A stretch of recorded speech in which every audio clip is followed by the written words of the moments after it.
தற்போது கிடைத்துள்ள அண்மை செய்தி. தமிழ்நாட்டில் 5 பல்கலைக்கழகங்களில் துணைவேந்தர் காலி பணியிட விவகாரம் தொடர்பாக கல்வியாளர்கள் கோரிக்கை வைத்திருக்கிறார்கள். கூடுதல் விவரங்களோடு இணைகிறார் செய்தியாளர் கீதன்.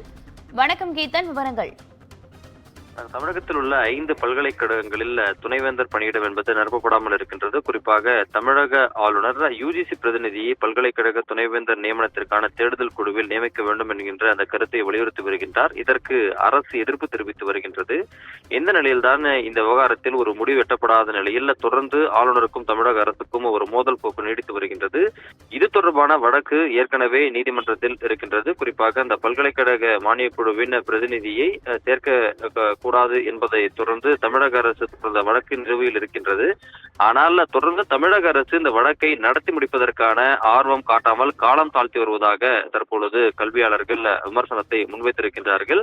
குறிப்பாக பல்கலைக்கழக மானியக் குழுவின் கட்டுப்பாட்டில் செயல்படக்கூடிய பல்கலைக்கழகங்கள் அதன் விதியை பின்பற்ற வேண்டும் என்கின்ற அடிப்படையில் நீதிமன்றத்தில் வழக்கு தொடர்ந்து நடத்தப்பட்டால் தமிழக அரசு வைக்கக்கூடிய அந்த வாதம் என்பது செல்லாதது ஆகிவிடும் என்று தமிழக அரசு கருதுவதாக தகவல்கள் வெளியாகி இருக்கின்றன.